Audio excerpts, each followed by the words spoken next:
Simplyblock, tell us a little bit about it and what it actually is. There's probably still a lot of people that don't know.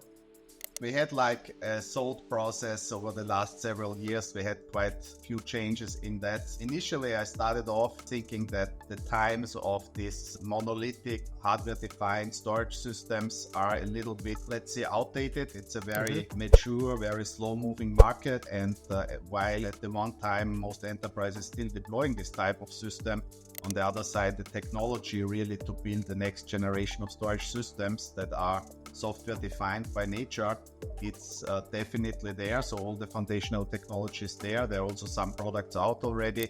And this is something that will change not only with the move into the cloud, but in general as a transformational, let's say, process into the software defined data center. This is clearly a thing that will happen.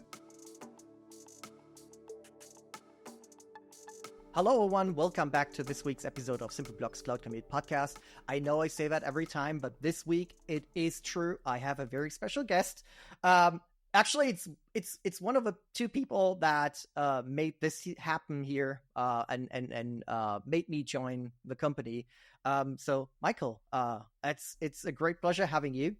Thank you very much. And maybe just go ahead and give us a quick introduction of who you are and where you're from and what you did in the past. Yeah, sure, of course. So yeah, I'm, let's say, a very old guy in terms of IT and in general, not the youngest for a startup, but yeah, I'm in this business for, I would say 25 years now, maybe like this. And I have done a lot of different things. I'm Austrian citizen, so I live in Austria. And yeah, I have been through, let's say, both the consulting side. I did quite some time with Accenture, big projects in financial services, data migration and system migration and transition to production. I moved into my own business. So I had a business in the early days of DevOps where we built a product that helped large organizations to automate releases. This product was later sold and became part of Computer Associates. Doesn't exist anymore as well. Computer Associates, that's Broadcom now. So yeah, that after that I became a product director in the space of infrastructure software, particularly automation software on the IT side. I did that with quite a large pool of customers. We had customers from Netflix over to Walmart, so quite big customers in that space. Then I decided to change back to the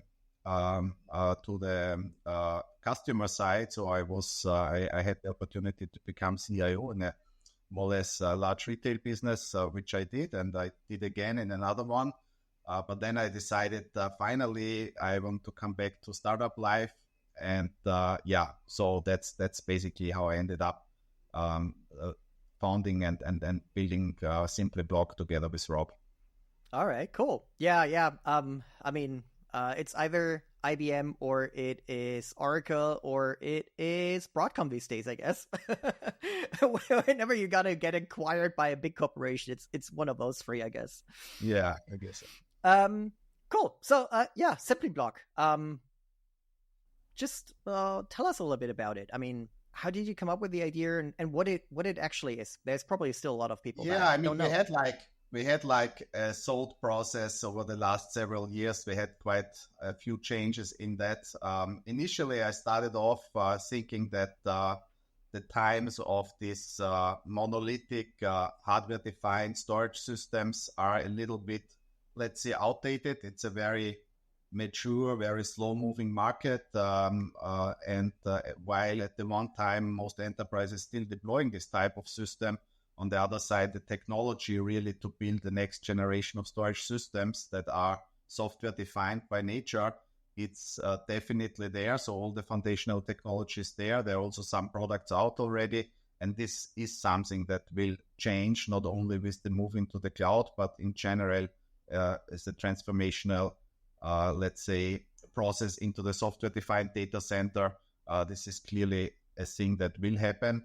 And we saw, or I saw the opportunity there really to build something that is not entirely in the beginning of that process, but somehow still at the stage where we are very far from reaching the mainstream. So software defined is still not something used in mainstream for storage. It's still the hardware defined systems that are out there.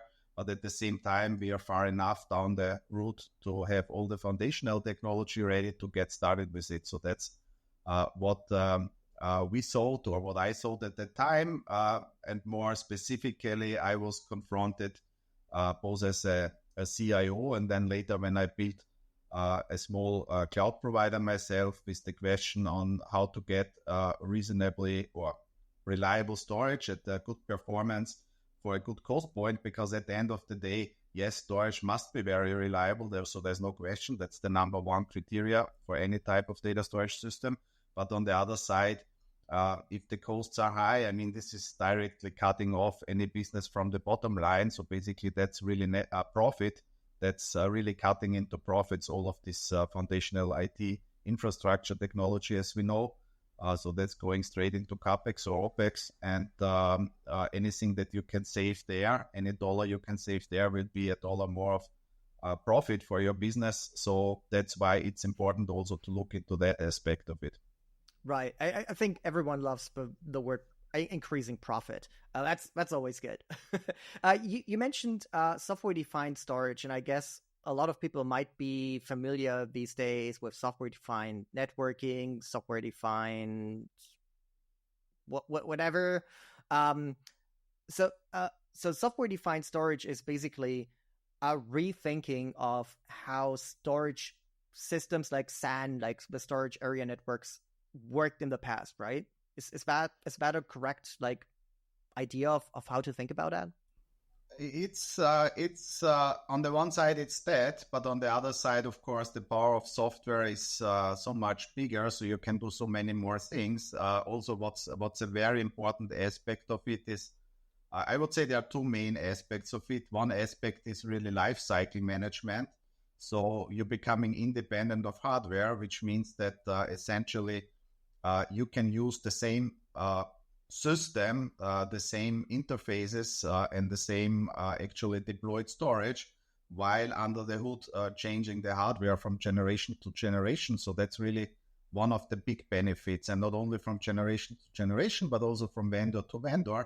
We all know that there can be shortages, in particular hardware components of particular vendors, waiting for a long delivery time, and also maybe even end of life that comes too early for an organization because they just don't have the resources to migrate right now. So all of that goes away, in fact, with software-defined storage, and that's what I see as the one really main benefit of it. Clearly, this independence of the hardware, this independence of the lifecycle management of the hardware.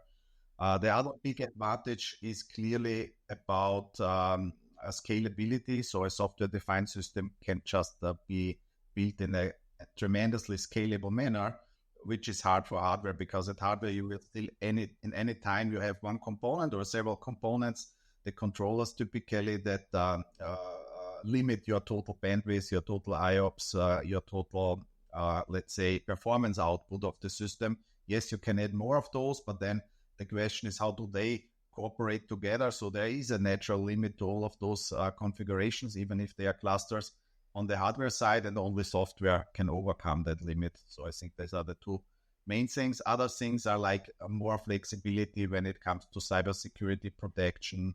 The upgrade cycles are faster, so you can upgrade software much faster than hardware or firmware, obviously. So all of that is also a big advantage functionality-wise.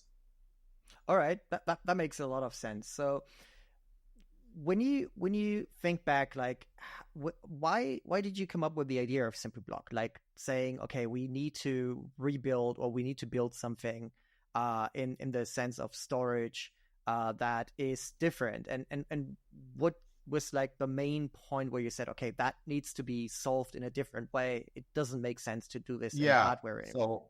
So looking into that, I mean, the first thing was I was looking for, again, for the reasons that I have mentioned, I was looking for a software-defined alternative for a SAN system or several SAN systems that I had to purchase, but it was hard to get. So at the same time, There are software-defined alternatives out there. They are quite scalable.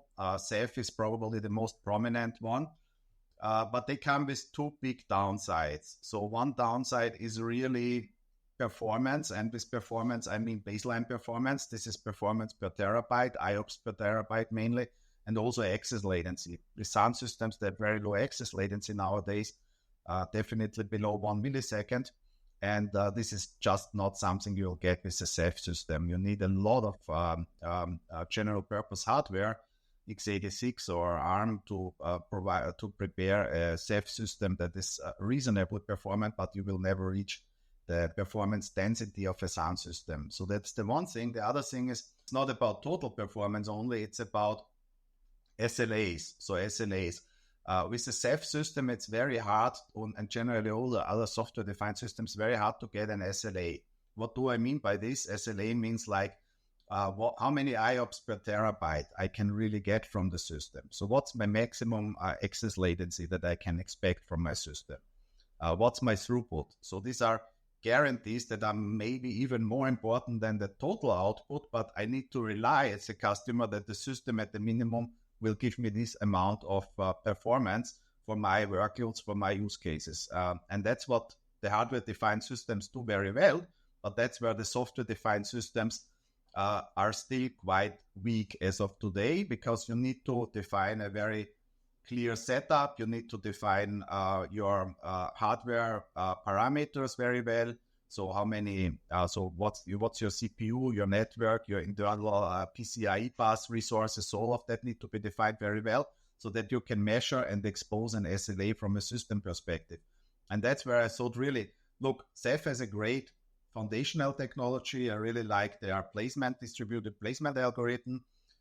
They are very resilient and reliable and really scalable, but let's think of something that has a much higher performance density on the one side, and on the other side will give us the opportunity to put these SLAs in place. So these were my thinkings around that at that time. But then later on, this evolved, because clearly, as we were told in the early stages, the elephant in the room is the cloud. So what's going to happen in general in the IT? We see still in some areas still low adoption of the cloud, but at the same time, the growth rates are clear and not disputed. And the question is how much will be on-prem in 5 or 10 years. So there can be different arguments on that. But anyways, having something that works for the cloud and in the cloud is a strategy that will be give you more, let's say, potential to be successful. And that's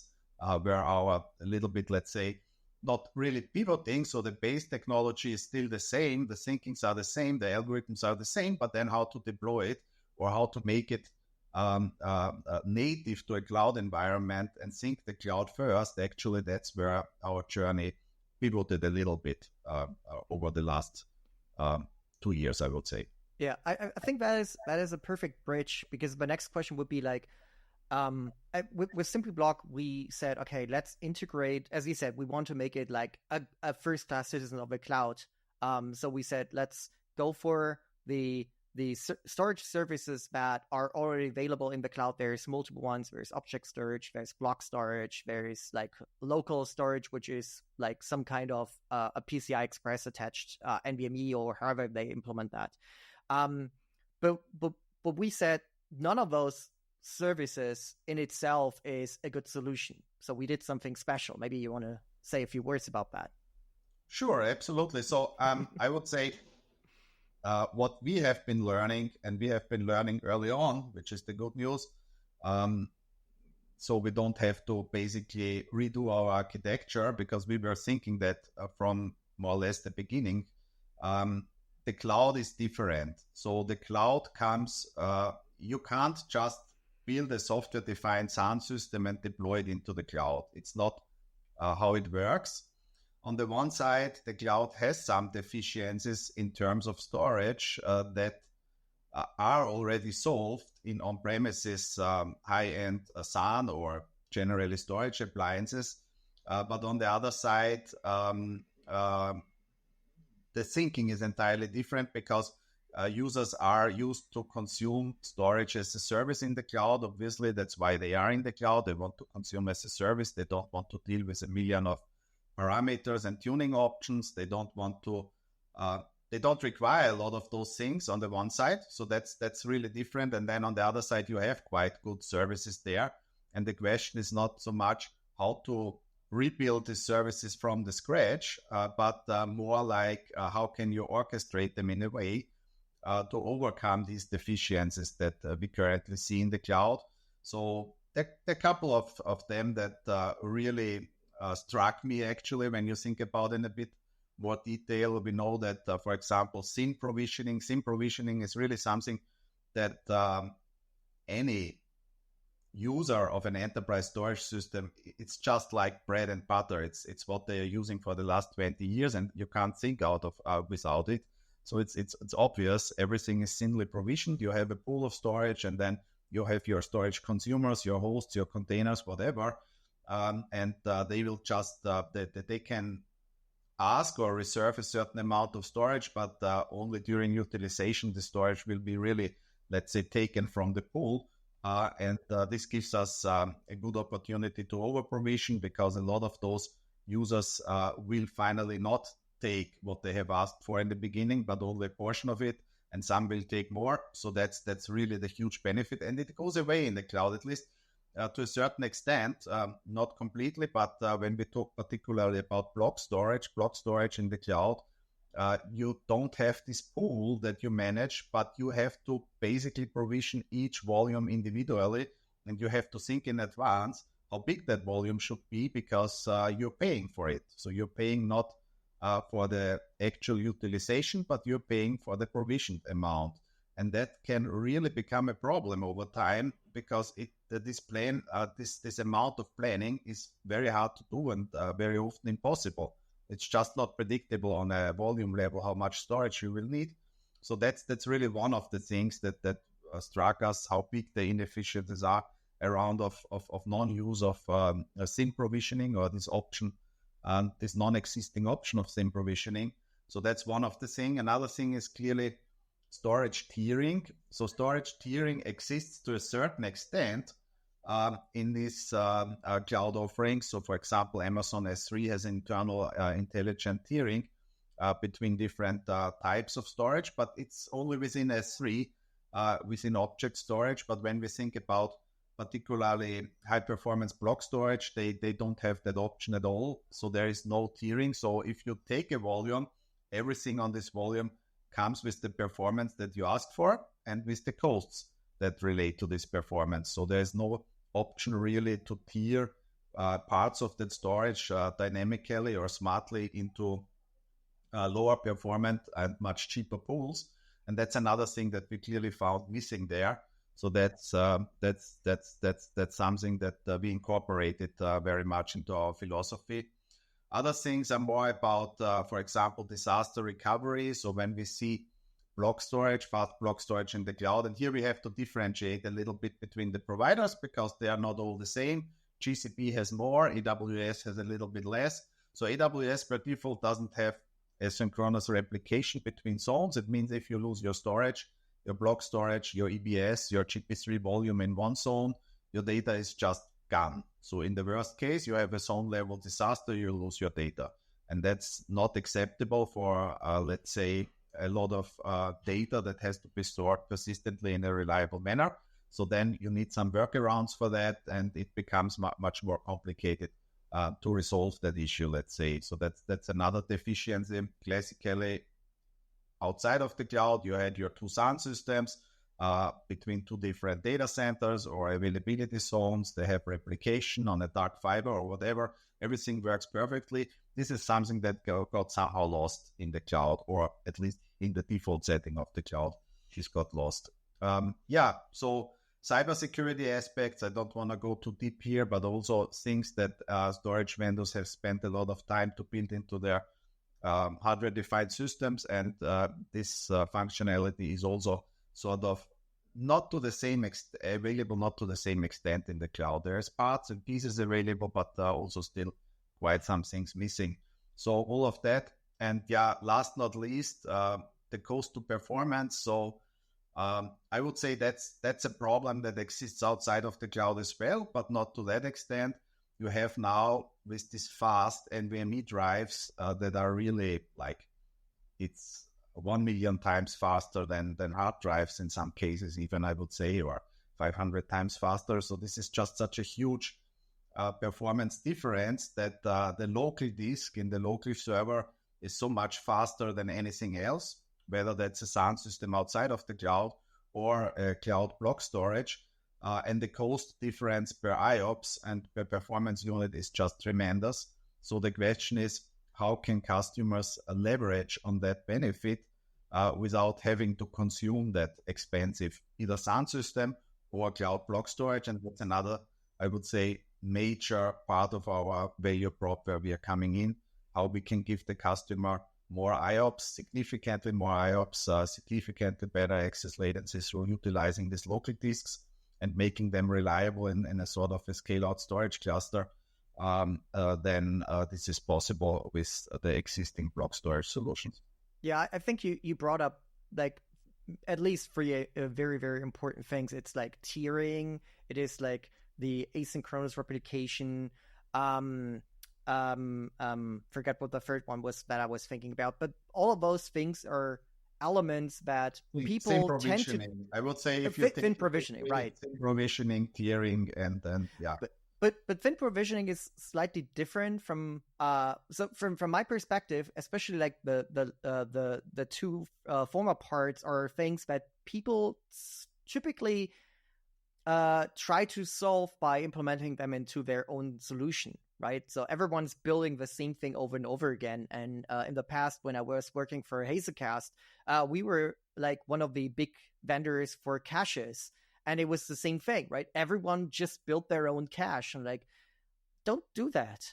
A cache isn't as simple as you might think. And it's the same thing. A tiering solution, a good tiering solution isn't just like, oh, that one isn't used for like 20 minutes. Just send it somewhere else. You have to think about so many things. You have to make sure that if somebody wants that and you see, okay, the access pattern changes and it becomes suddenly hot, you want to get this back into the fast storage.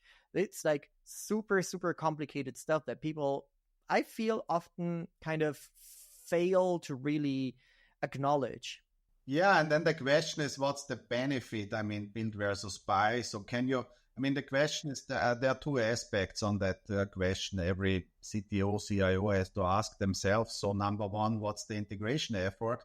The integration effort of a storage solution is close to zero because we run on a standard NVMe interface, and basically that's available on each host and in each container. So moving from one storage solution to another is, I wouldn't say zero effort, but compared to a database migration, it's nothing. So you have very little integration effort or integration risk with choosing a storage solution. And there is really literally no login. So that problem really goes away. So that's really a clear, let's say, plus for buy versus build. And then the other thing is, how complex is that what you're building there? Wouldn't you maybe underestimate the complexity? A storage solution technology on its own is quite complicated, and it takes several years, and there was at least several years to get it right. And I don't know anyone who found a shortcut to do it faster. All of these systems until they're production ready, 3 to 4 or 5 years. So that's one thing to think about. So yeah, you build for one feature, but then you realize you need another one and a third one, and that's not working. And finally, you have a roadmap of 5 to 10 years, getting all that into your product to get something that you could just buy from the market. And then, yeah, the question, can you do something that is more specific to your particular technology? I adopt it because all that we do is basically exposed through this NVMe interface, and in effect, it will be very hard to get a better featured product or a more specific product for your own, let's say, technology stack that can do more for you. Yeah, just for the people that don't really get the idea of like an NVMe device, imagine it to be a general hard disk. It looks like any hard disk to whatever you can think of. Just fast, like the stuff you put in your computer at home these days. We already crossed the 20-minute, like 3 minutes ago. Oh God. 2 more questions. when I want to get started with Simplyblock today, how would I best do that? Like, I feel like I really want it now. Yeah, I think it's so. At the moment, it's getting easier and easier to deploy us. So basically, all you need is usually a Kubernetes cluster with some workloads that are currently served if you are in AWS with GP3 volumes, or maybe local instance storage. And you would install our CSI drivers. It comes with a Helm chart. You can do that installation. You would provision probably, so you have two options. So either you provision a few instances with a local disk attached. So AWS has a lot of those options out there. We can advise you which to use best in your setup. Or if you think that's not what you need, you can stay with GP3. So then you can stay with existing instances that do not have local instance storage. After installation of the CSI driver, you would also install a few storage nodes. That's also part of the Helm chart. So the storage nodes are essentially containers running on your compute worker nodes. And after that, or before that, actually install the control plane. That's 2 or 3 separate nodes at the moment. You would have to do that yourself. In the near future, you can connect to our control plane, which makes the way to a pilot even much faster. So basically, yeah, that's all you need. Overall time, a few hours, I would say 2 to 3 hours ready to go. All right. So you heard it here first, folks. Call us, ask us to get started. Last question, Ben. What do you think? It's basically always my last question. Like, what do you think is like the next big thing in storage, in database, in Kubernetes, whatever you can think of? Yeah, I think still when we talk about deployment models in the cloud, it's still, I think, the serverless model that will be gaining adoption. So that's what we hear a lot from customers, that they are looking into that direction. And that means entirely decoupling compute and storage, as it's partly done today. But I think that trend will continue with serverless. So that's certainly something that's, very important aspect. I also do believe that more and more workloads, stateful workloads, will move from proprietary services. So databases, for example, running currently in AWS RDS, they will move into Kubernetes. The Kubernetes ecosystem is really ready for that. So you have a huge amount of support in the environment to automate your database operations and make them safe and scalable and reliable. And storage comes with that. So storage is a natural extension or point to a very important question in that ecosystem. So I believe that's really what we can expect to see in the next 1 to 3 years. All right, that makes sense. As long as you don't say storage will be solved by AI, I think we're all good. All right. Cool. 27 minutes. Thank you for being here. It was a pleasure. Is there anything else you want to shout out to the world and let the people know? Yeah, I would say we're very happy if you just approach us and let's talk about what we can do for you. I mean, that's really where we are right now. We're looking for partners. We're looking for early adopters. We're looking for people who really think next generation in storage and understand that there is a gap that can be solved. So, yeah. Awesome. Thank you very much. Yeah, it was a pleasure having you and doing this show slightly different than we normally do. Normally it's all not about us. This time it was very different. So thank you for being here. And you're going to be in San Francisco for the storage something conference. Can you? SNI, yeah, exactly. So I'll be there. Right. So in case you're in San Francisco and you go to this storage conference, you should certainly join his talk. I've seen it. It's really good. All right. Folks, thank you very much. You know the rule. Next week, same place. I hope you listen in again. Thank you very much.